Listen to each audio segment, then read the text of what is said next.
વિશ્વવંદનીય સદગુરુ કબીર સાહેબની કૃપા અને પંથ હુજુરુ પ્રકાશ મુનિ નામ સાહેબની દયાથી કબીર પંથના 16મા વંશ પ્રતાપાચાર્ય પંથ હુજુરુ ઉદુતી મુનિ નામ સાહેબની પાવન ઉપસ્થિતિમાં સદરપુર ખાતે નવનિર્મિત સદગુરુ કબીર આશ્રમનું ભવ્ય ઉદ્ઘાટન 9મી એપ્રિલના રોજ સંપન્ન થયું.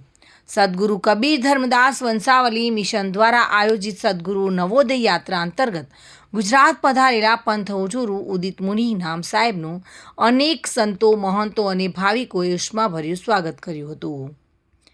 કાર્યક્રમની શરૂઆત નિશાન પૂજાથી થઈ હતી અને ત્યારબાદ પંથ હુજુરુ ઉદિત મુનિ નામ સાહેબના શુભ હસ્તે નવા આશ્રમ ખાતે મંદિરનું ઉદ્ઘાટન કરવામાં આવ્યું હતું.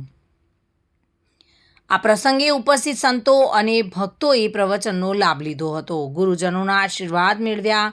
સર્વે માટે ભોજન પ્રસાદનું આયોજન કરાયું હતું, જે અમદાવાદના ડીસાવળ સમાજના વેપારીઓ તરફથી રાખવામાં આવ્યું હતું. સદગુરુ કબીર આશ્રમ સદરપુરના સાધ્વી નંદાબેન અને સેવક સમુદાયે આયોજનમાં મહત્વની ભૂમિકા ભજવી હતી.